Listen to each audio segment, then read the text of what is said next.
Thank you.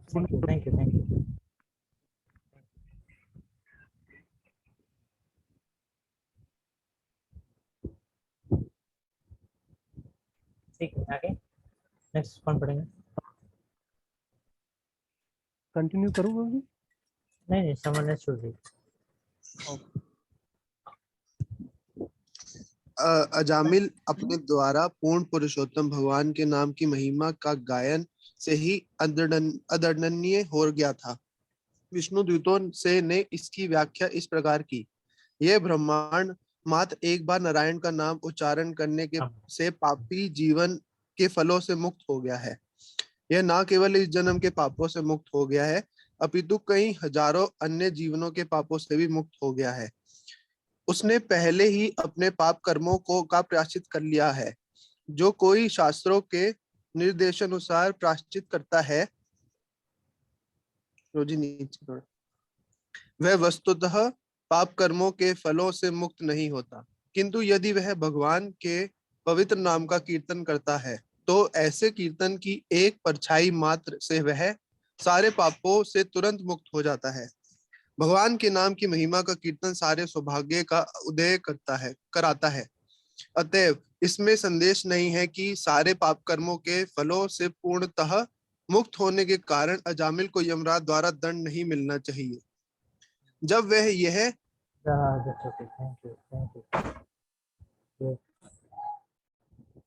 तो इस जन्म के नहीं बल्कि पिछले जन्म के पापों से मुक्त हो गया था। प्रायश्चित की विधि से कोई मुक्त नहीं होता है। प्रायश्चित की विधि क्या होती है, कौन बताएंगे?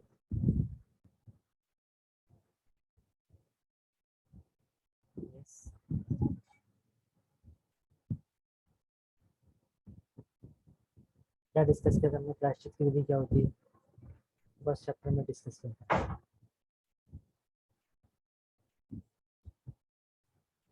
तो जी ऐसा कुछ था कि मतलब प्रायश्चित करने पर भी वो पाप कर्म दोबारा करने की इच्छा बनी रहती है, तो हमें इच्छा को त्यागना।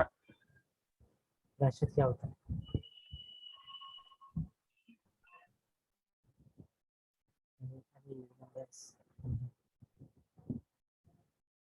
ओके, सो प्रायश्चित का बहुत सिंपल अर्थ है, जैसे मैंने आपको बताया था, शास्त्रों में मेंशन्ड है किस प्रकार के पाप कार्य से उसको करने के हिसाब से हमको उसका जो रिजल्ट है वो ना मिले, इसलिए हमको पर्टिकुलर कोई एक कार्य करना पड़ता है जिससे कि वो पाप का शमन हो जाता है। ठीक है, अगर मैंने कोई बड़ा पाप किया है तो उसका बड़ा प्रायश्चित होगा, छोटा पाप किया तो उसका छोटा प्रायश्चित होगा। ठीक है, तो कई सारी punishments, self imposed punishments mentioned है। ठीक है, उसको प्रायश्चित बोलते हैं। Is it fine? प्रायश्चित और पश्चाताप में अंतर है। ठीक है, पश्चाताप करना मतलब मैंने कुछ गलत किया, मैं सोच रहा हूँ मैंने गलत क्यों किया, वो मेंटल लेवल। प्रायश्चित मतलब फिजिकली अपने ऊपर पनिशमेंट इम्पोज करना। ठीक है, so that is there in the Vedas. Okay, I hope it is clear. कोई क्वेश्चन तो नहीं? अच्छा, एक कीर्तन, ऐसे कीर्तन की परछाई मात्र से वह सारे पापों के, सिर्फ परछाई, कीर्तन के जस्ट थोड़े से शुरू ही किया किसी ने कीर्तन, उसके सारे पाप खत्म हो गए। भगवान के नाम की महिमा इतनी ज्यादा है। अब यहाँ पर क्या लिखा है, एक लाइन लिखी है, भगवान के नाम की महिमा का कीर्तन सारे सौभाग्य का उदय कराता है। ये देख पा रहे हैं आप, ये लाइन लिखी है ना? संस्कृत का कौन सा वर्ष है? उल्टल।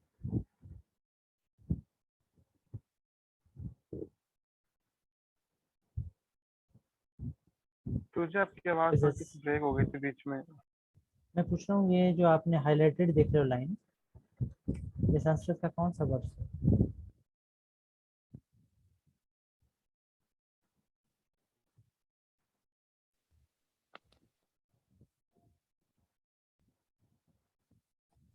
It is written in Shikshashtakam verse 1. Good. Which one is that? Cheto Darpanamarjanam भवमावहा दावाग्नि निर्वापनम्। ये कौन सा श्रेय स्पेसिफिक कैरव कौन सा है? Chandrika, Shreya very Kairav good. चंद्रिका वितरणम विद्यावधू जीवनम आनंदामुदिवर्धनम प्रतिपदम पूर्णामृतस्वादनम। That's okay. तो so this one is which one? आगे बताओ, श्रेय कैरव चंद्रिका वितरणम। श्रेया कैरव चंद्रिका वितरण। Very nice. ठीक है प्रभु। तो ये हमारा वर्ष है। अभी याद रहेगा सबको, श्रेया कैरव चंद्रिका, भगवान का जो नाम है सभी भाग्य का उदय कराता है, अच्छे भाग्य का उदय कराता है। Okay, so let's go ahead. ठीक है, नेक्स्ट वन पढ़ेंगे। जब वे यह कह रहे थे,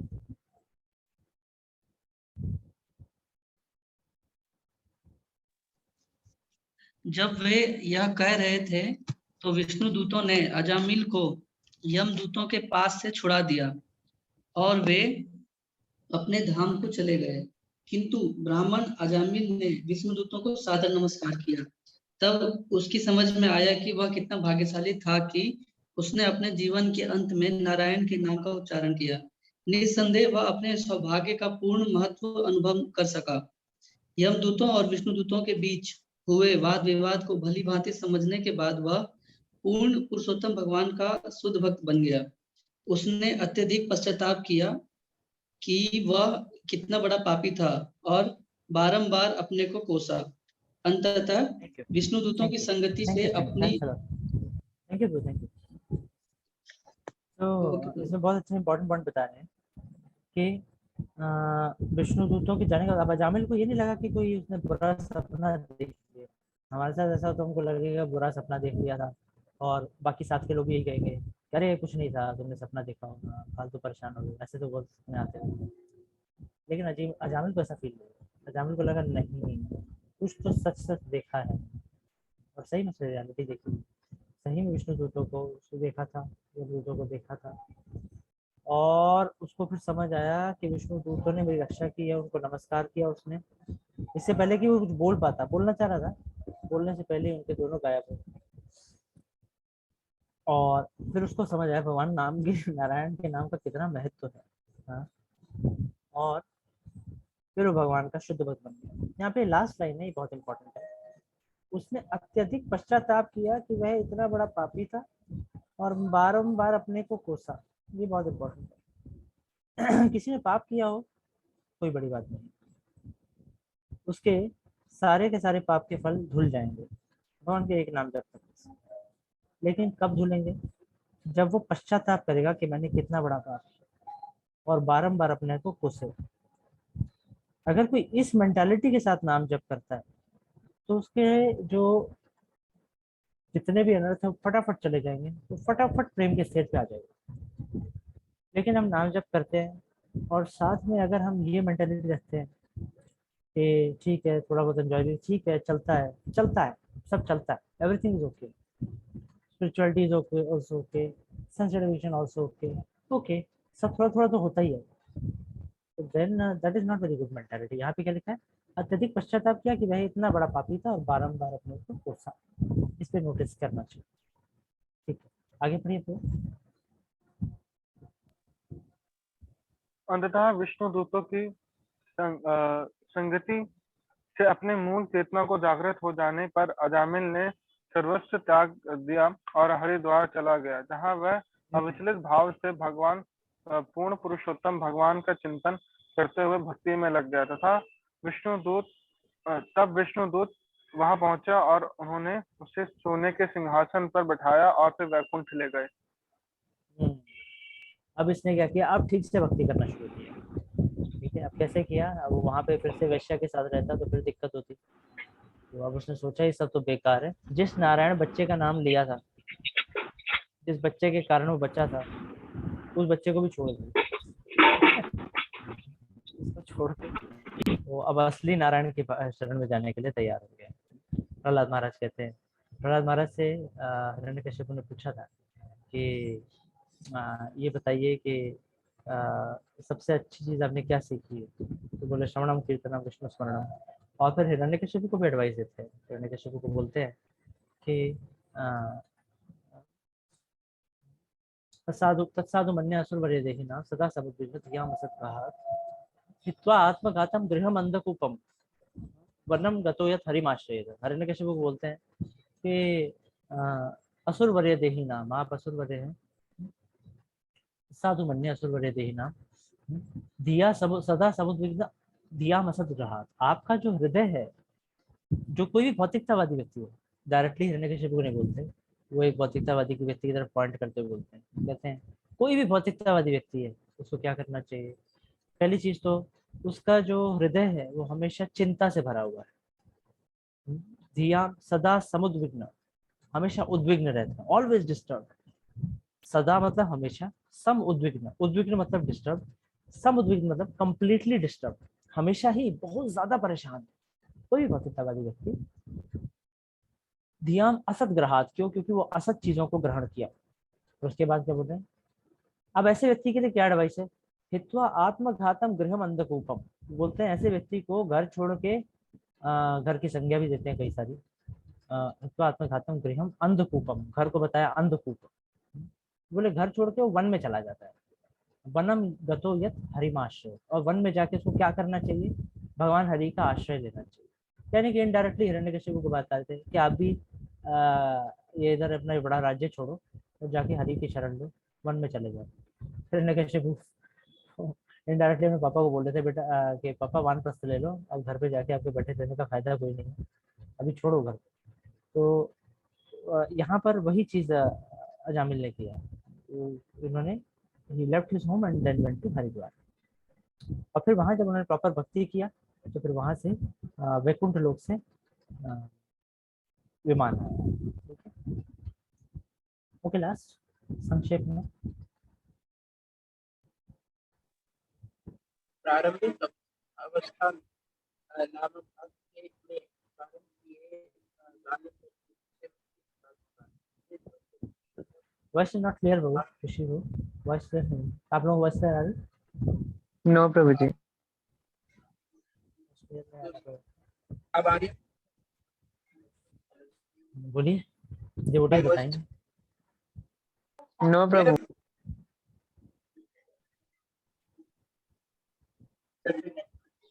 Okay, maybe some network problem from our side. Maybe someone else can read. We have only 4 minutes.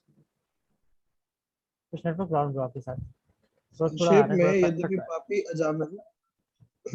में यद्यपि पापी अजामिल अपने पुत्र को पुकारता था, किंतु नारायण का पवित्र नाम प्रारंभिक अवस्था नामाभास में उच्चारण किए जाने पर उसे मुक्ति दिला सका। इसलिए जो व्यक्ति श्रद्धा तथा भक्ति से भगवान के पवित्र नाम का उच्चारण करता है वह निश्चित रूप से महान है और उसकी रक्षा उसके भौतिकवत जीवन में भी की जाती है।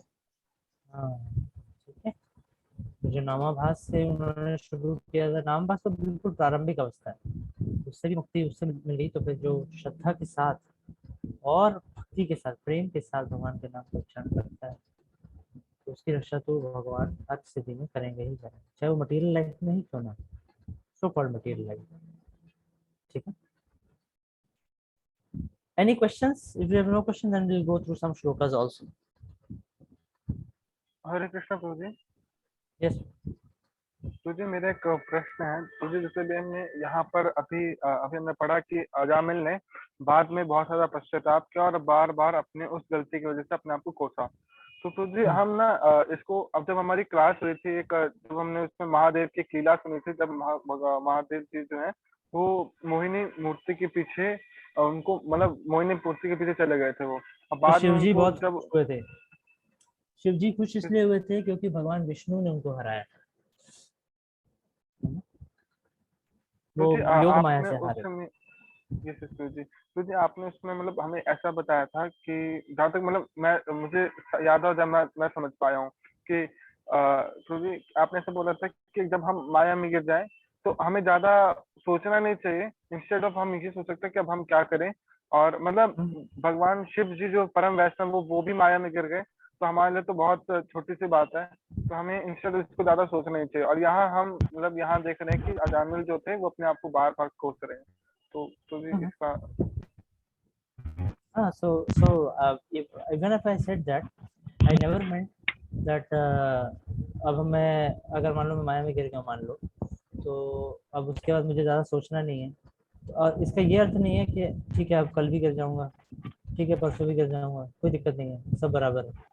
तो ये मेरा कभी अर्थ नहीं था ट्विस्ट करने का। ठीक है, ज़्यादा टेंशन नहीं लेना चाहिए, इतना परेशान नहीं हो जाना चाहिए, अरे क्या हो गया, कुछ नहीं हो पा रहा, लगता है माला कर रहा हूँ उसका भी कोई असर नहीं पड़ रहा, इससे अच्छा तो माला ही छोड़ देता हूँ। तो ऐसा परेशान नहीं होना चाहिए, मेरा ये बात। Okay Prabhu ji, thank you so much. ठीक है, एनी अदर क्वेश्चन?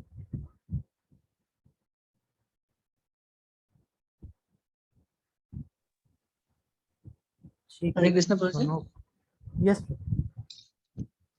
प्रभु जी मेरा ये क्वेश्चन है कि जैसे अभी पश्चाताप और प्रायश्चित के बारे में बता रहे थे जैसे आप, तो प्रभु जी मतलब सभी प्रकार के पाप जो है वो पश्चाताप और प्रायश्चित दोनों से कट जाते हैं, या कुछ विशेष प्रकार के ऐसे होते हैं जिसके लिए प्रायश्चित ही चाहिए या फिर पश्चाताप ही चाहिए? नहीं, आप क्या क्वेश्चन पूछ रहे हो? प्रभु जी मतलब प्रभु जी जल्दी जैसे क्लियरली बताइए। तो जी जैसे प्रायश्चित है जो हम फिजिकली कुछ अपने आप को हाँ, मतलब कुछ उनको वो सोचते करते हैं, हाँ हैं, ठीक है। और हम्म पश्चाताप जो है वो मेंटल लेवल पे आप बताएं मुझे। तो कुछ मतलब ऐसे भी होते हैं जैसे कि जिसके लिए पश्चाताप पश्चाताप ही करना चाहिए, या फिर कुछ ऐसे पाप जिसके लिए प्रायश्चित ही करना चाहिए, या फिर दोनों से ही मतलब सभी प्रकार के पाप जो है कट जाते हैं? देखो, सभी प्रकार के पापों के लिए प्रायश्चित रिकमेंडेड है। अ, हर एक प्रकार के पाप के लिए कुछ ना कुछ प्रायश्चित रिकमेंडेड है, छोटे पापों के लिए छोटा है, बड़े के लिए बड़ा है। सो वो हर किसी के लिए होता है। अब लेकिन हम इतने पाप करते हैं, सबके लिए प्रायश्चित ही करते रहेंगे तो पूरा दिन प्रायश्चित में निकल जाएगा और कुछ कर ही नहीं पाएंगे। ठीक है, और प्रायश्चित करने के साथ साथ भी पश्चाताप जरूर होना चाहिए कि मैंने ये किया, अब मैं दोबारा इसको नहीं करना चाहता। पश्चाताप अगर नहीं होगा तो हम दोबारा के उसको खाने में लग जाएंगे। ठीक है, खासकर पश्चाताप की जो सबसे ज्यादा इंपॉर्टेंस है वो भक्तों के जीवन में बहुत ज्यादा है, जो भी डिवोटीज हैं। हालांकि हम 4 नियम पालन करते हैं, पाप कार्यों को छोड़ने का प्रयास करते हैं, लेकिन कई बार हम उन पाप कार्यों को छोड़ने के बाद भी उसमें एंजॉय करते रहते हैं, उसके लिए पश्चाताप नहीं कर रहे होते कि मैंने पहले इतनी गलतियां की। अगर रियल में पश्चाताप होगा तो आगे हमको पाप कार्य करने के लिए, पाप से बचने के लिए और स्ट्रेंथ मिलेगी। हम्म। तो सर मतलब प्रभु जी पश्चाताप से जो है वो पाप करने की वृत्ति भी समाप्त होती है, लेकिन प्रायश्चित से वृत्ति समाप्त नहीं होती। हाँ, पश्चाताप करने से पाप करने की प्रवृत्ति आपकी कम हो जाती है, अगर आप प्रॉपर भक्ति करते हो तो वो समाप्त हो जाती है। अ, और भक्ति और पश्चाताप को मिला दो तो बहुत फास्ट हो जाता ओके प्रभु जी। हरे कृष्ण तुझे एक लास्ट प्रश्न मेरा एक है तुझे। तुझे क्वेश्चन ये था कि तुझे अपने लेवल पे हम पश्चाताप कैसे कर सकते हैं, मतलब हर पाप के लिए पश्चाताप सेम होता है या फिर अलग अलग होता है, कि मतलब हम अपने लेवल पे कैसे कर सकते हैं इस चीज को? बहुत सिंपल है, जैसे हरिदास ठाकुर करते थे। हरिदास ठाकुर के बारे में पढ़िए। हरिदास ठाकुर को कोई भी अगर अच्छी पोजीशन या कहीं पे भी अच्छा उनको फैसिलिटी या रिस्पेक्ट मिलता था, वो हमेशा ये याद रखते थे, अपने पास्ट लाइफ याद रखते थे। वो ये याद करते थे मेरा जन्म मुस्लिम खानदान में हुआ, इसका मतलब ये हुआ मैं बहुत बड़ा पाप किया हूँ, तभी मेरा इस खानदान में मेरा जन्म हुआ।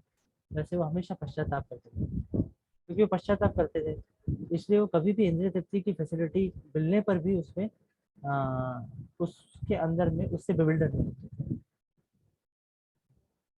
सिमिलरली हमको पश्चाताप करना चाहिए, मैंने अपना जीवन कितने पाप में बिताया है, ऐसा पश्चाताप करना चाहिए। अब इसका नेगेटिव साइड है, कई बार हम पश्चाताप के नाम पे डिप्रेशन में चले जाते हैं, इतना सोचते हैं कि अब तो कुछ हो ही नहीं पा रहा, अब मैं कुछ नहीं कर सकता, समझ लो। तो वो डिप्रेशन में नहीं जाना है, एक पॉजिटिव वो रहना चाहिए। जब किसी को पश्चाताप होता है तो वो ये प्लान करता है कि अगली बार मैं इस पाप कार्य से कैसे बच सकता हूँ। और तुझे प्रायश्चित हम अपने लेवल पे कैसे कर सकते हैं? आप प्रायश्चित नहीं कर पाओगे, प्रायश्चित बहुत खतरनाक होते हैं। कैसे तुझे? हाथ के बदले हाथ। जी तो पाप कई नहीं ऐसे है। पाप है जिनकी सजा है कि मुंह में गरम गरम उबलता हुआ घी डालना है, वो हम नहीं करते हैं। Yes, Prabhu. ठीक है, Yes, yes, Prabhu, clear हो गया। Thank you Prabhu.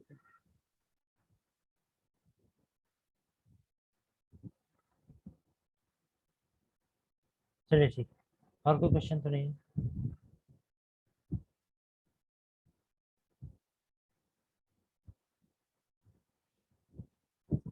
ओके, हरे कृष्ण। श्रील प्रभुपाद की जय। जय जय हरे कृष्ण प्रभु, प्रणाम। हरे राम, हरे कृष्ण कृष्ण, धन्यवाद प्रणाम। हरे कृष्ण।